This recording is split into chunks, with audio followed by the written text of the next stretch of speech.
Thank you for joining us on Republic. On This Is Exclusive today, ladies and gentlemen, we've decided to just dedicate the show to stories that we have been tracking exclusively, and these are stories that relate to you and me. Progress for the People is a campaign that we've been carrying out here on Republic, and on the show, on top of 7 p.m., we are speaking to the athletes whose videos have gone viral. First up, here are the headlines on This Is Exclusive.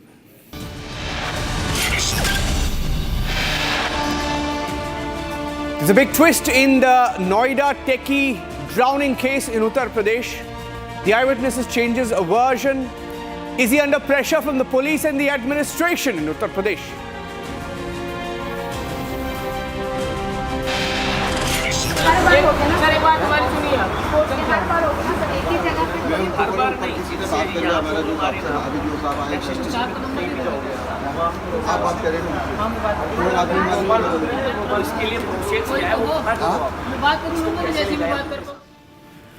India's pole vaulters, champions, medalists harassed, deboarded from a train, stopped from carrying their pole on the train.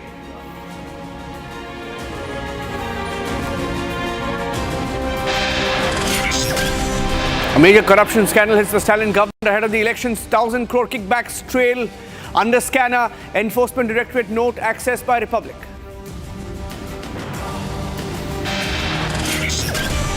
India. There's still work to do, but we are on the cusp of a historic trade agreement. Indeed, some call it the mother of all deals. Is the mother of all deals on the plan when Ursula von der Leyen comes to India on the 26th of January? In a few days from now, she drops a big hint.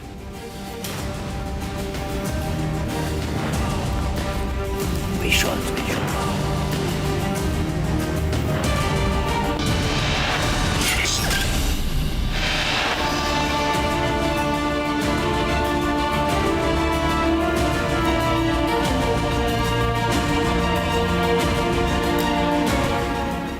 Ladies and gentlemen, it's a top story for us here at Republic. In fact, we've dropped all stories to focus on stories that matter to you and me, stories that matter to the people. Progress for the People, a campaign that we are carrying out here on Republic TV. And one such story came to us from Panvel, just outside of Mumbai in Maharashtra.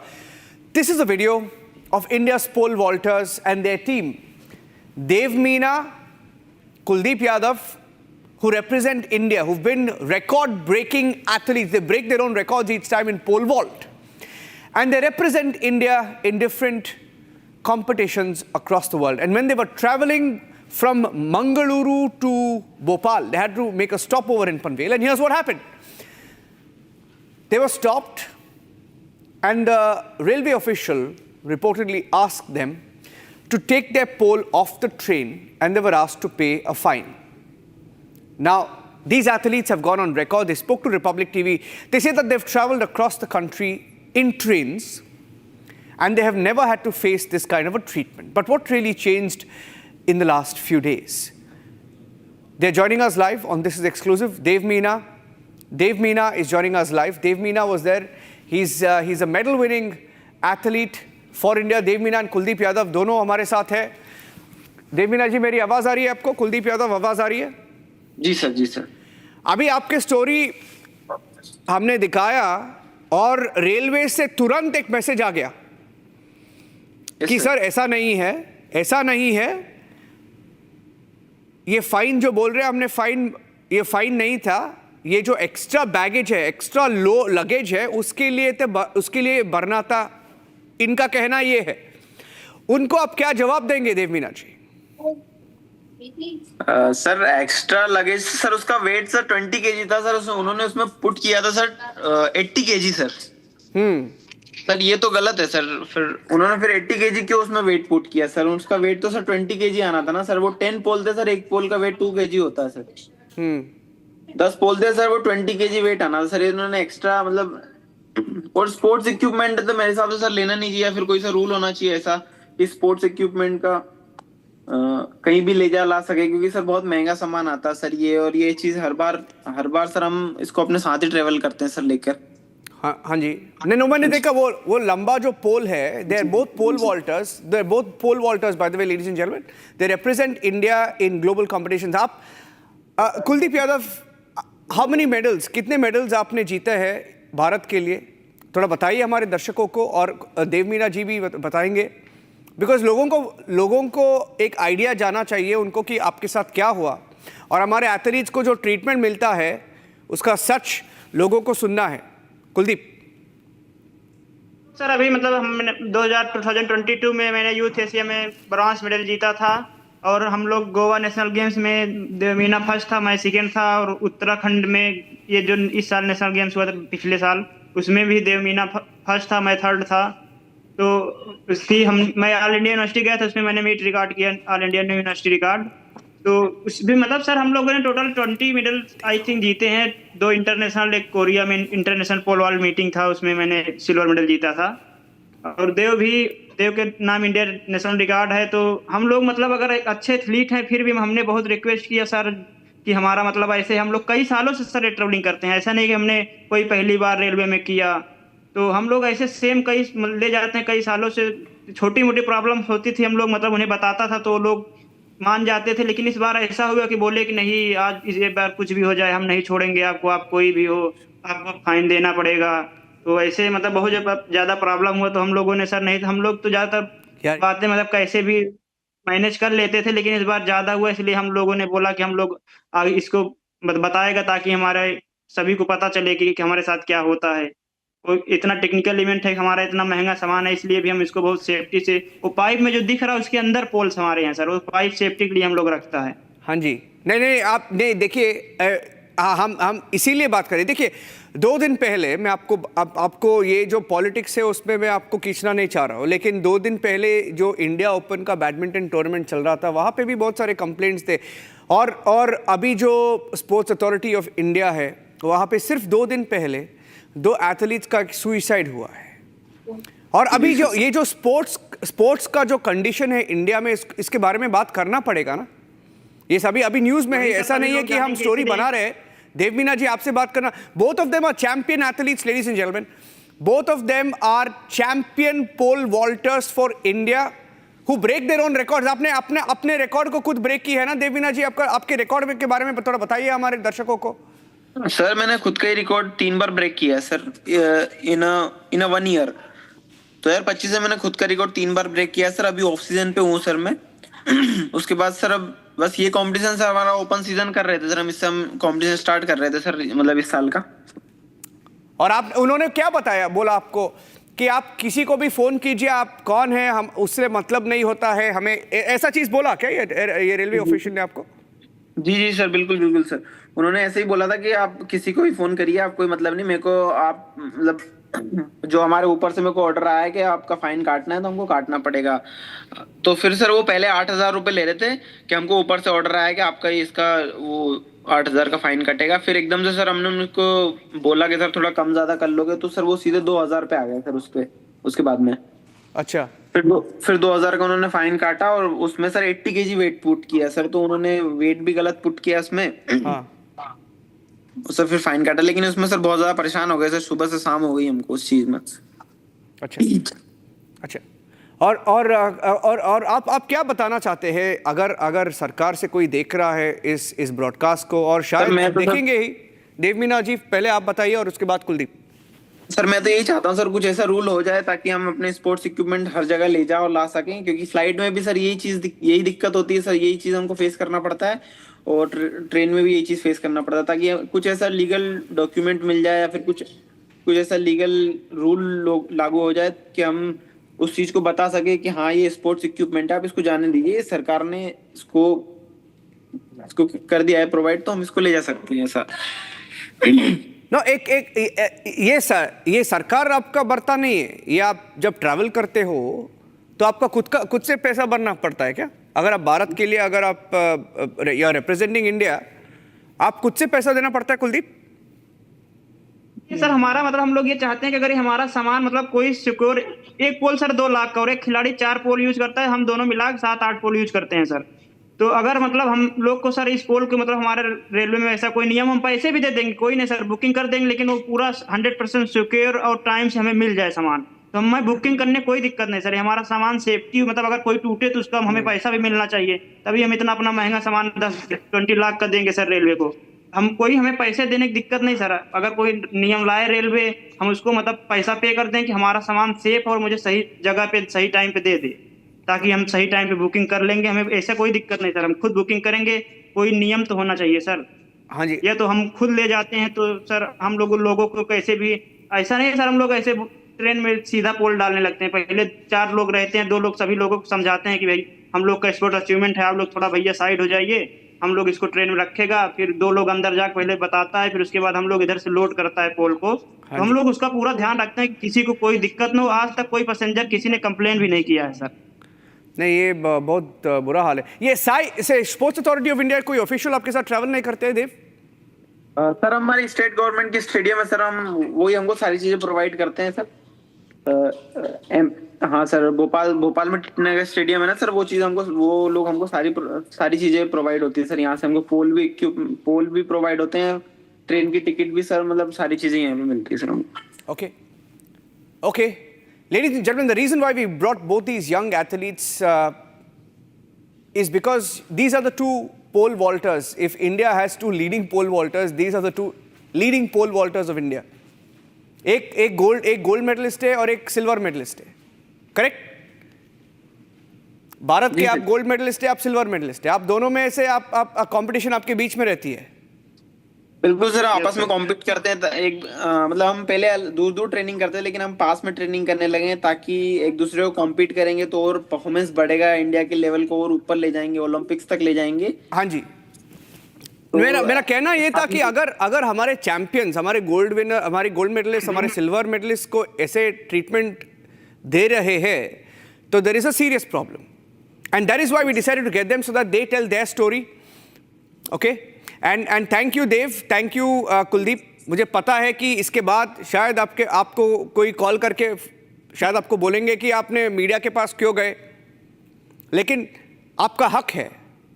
If we want to win gold medalists, if we want to win gold medals, if we want our athletes to win and focus on performance and not squabbling with railway officials. Yes sir. और sir हमने मतलब उन्हें बोला भी था कि जैसे आप अगर हमारा नहीं, हम लोग मतलब पब्लिक करेगा, मीडिया को आप बोला कहीं भी बता दो, पहले फाइन भरो, नहीं तो छोड़ो और जाओ।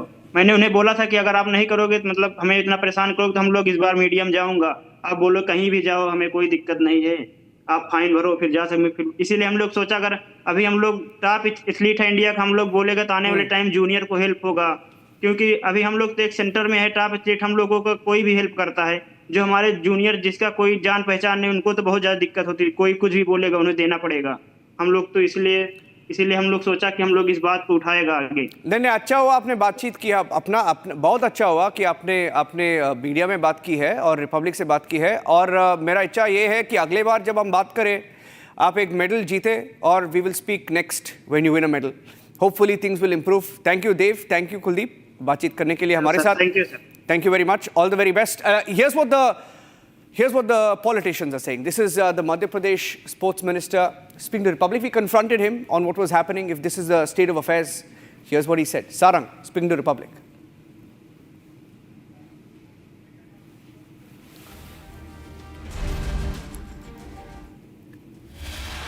पोल लेके जा रहे थे, हमारे इंटरनेशनल प्लेयर है, हमारे मध्य प्रदेश खेल विभाग के एकेडमी के प्लेयर्स हैं जो इंटरनेशनल लेवल के प्लेयर हैं, वो पोल लेके जा रहे थे तो उनको रोका गया। ये मामला संज्ञान में आया है, और क्योंकि बिना पोल के तो खिलाड़ी ट्रेवल नहीं कर सकता, इनके खुद के व्यक्तिगत पोल रहते हैं जिससे ये कंपटीशन में हिस्सा लेते हैं।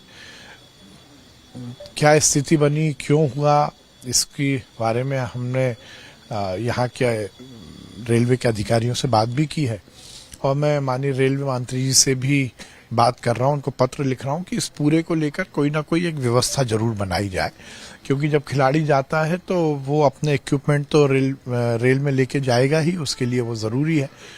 तो आगे मुझे ऐसा लगता है कि रेलवे निश्चित रूप से संज्ञान लेगा और इसको लेकर एक कोई पॉलिसी, एक कोई ऐसी व्यवस्था बनेगी जिसमें आगे खिलाड़ियों को दिक्कत ना आए। हमने ये भी कहा है कि वो जो टीटी हैं जिन्होंने बिना कारण हमारे खिलाड़ियों को परेशान किया है, उनके बारे में भी संज्ञान लिया जाए। घंटों परेशान हुए खिलाड़ी, उसके बाद उनका जो वजन था इक्विपमेंट का उससे ज्यादा चार्ज किया गया। इसीलिए ये पूरा विषय में मुझे लगता है कि वो जो रेलवे के टीटी थे उन्होंने व्यक्तिगत रूप से मुझे लगता है गलती की है। तो हमने लिखा है, अधिकारियों को भी कहा है कि उनसे मालूमात की जाए और पूछताछ की जाए और ऐसी पुनरावृत्ति ना हो इसकी व्यवस्था बनाए। आपने एक पत्र भी लिखा था 30/1/2025 को डीआरएम को, जिसमें ये सुझाव दिया था कि जो पोल प्लेयर होते हैं उनका इक्विपमेंट ले आने के लिए उन्हें सहूलियत दी जाए। इसके बाद भी इस तरह की बर्ताव महाराष्ट्र में हुआ। हम थोड़ा विस्तारित करके। Ladies and gentlemen, in Noida, Uttar Pradesh, there was a techie who fell into an open drain, drowned because officials did not do their job. And these were pictures of him flashing the torchlight from his car, which, by the way, has been removed finally today.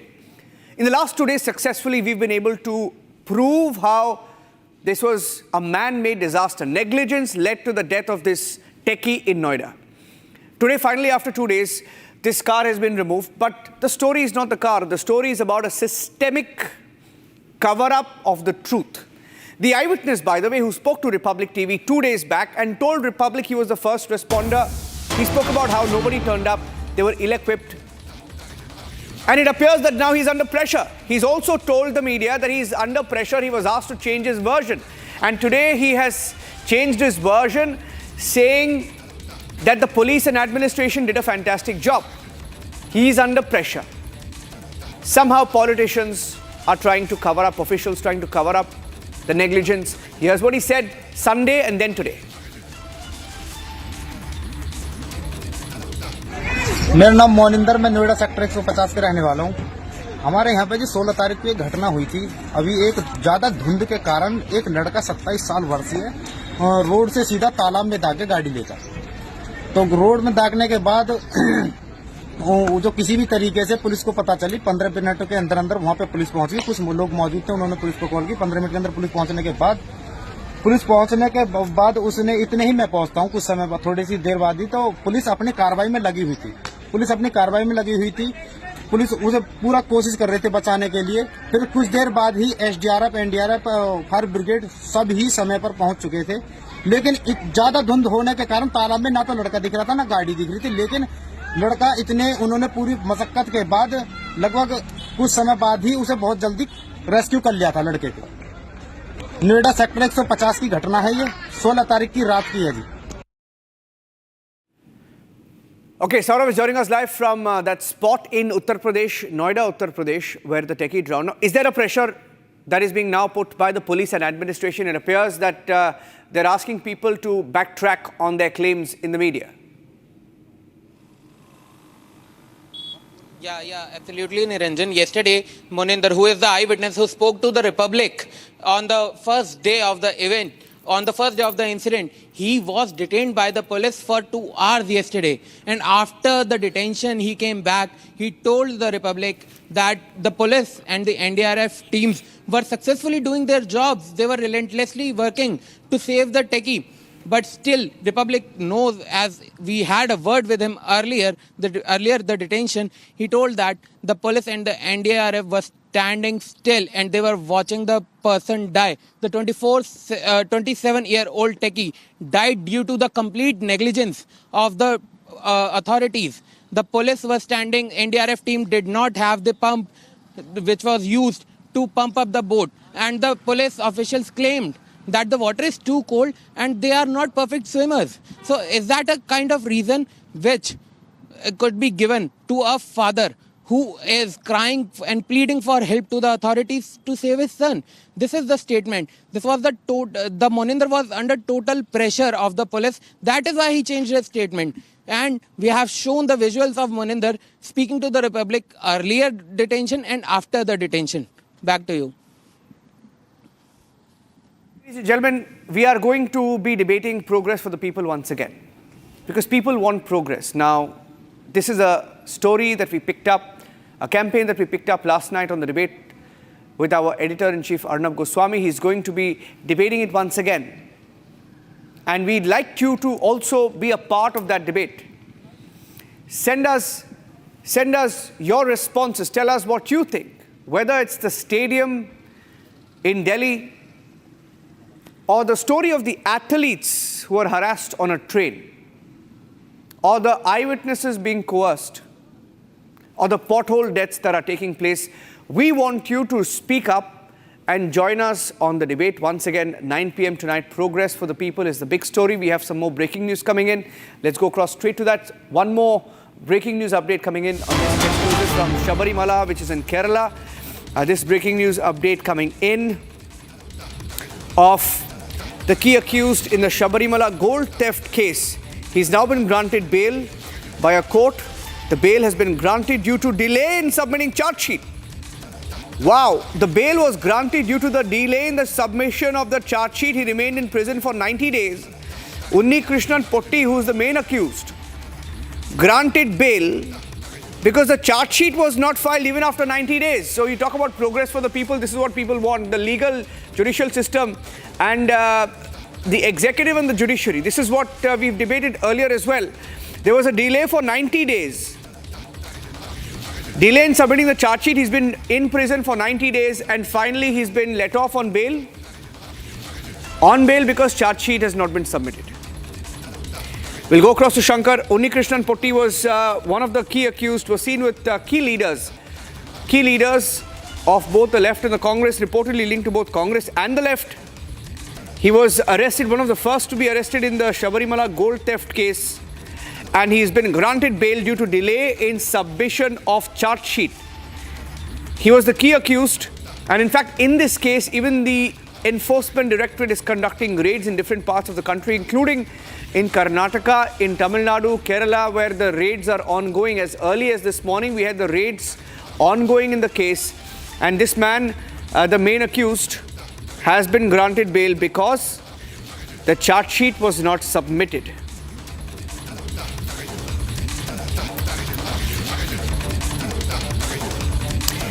So let's get to you some more details of Unni Krishnan Potti. Ladies and gentlemen, Unni Krishnan Potti is one of the main accused in the Sabarimala gold theft case. And he was one of the first arrests to be made in the case.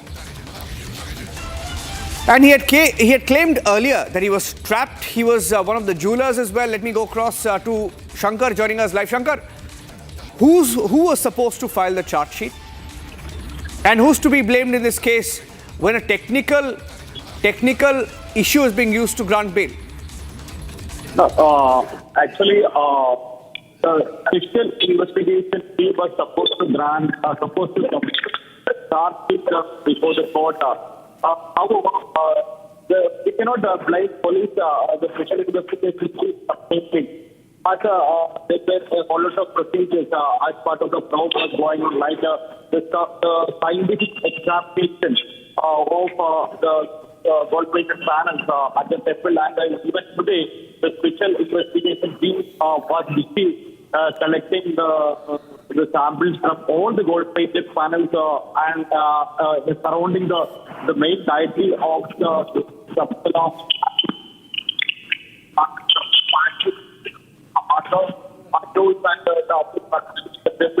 So actually, statutory bail must be granted by any court if a charge sheet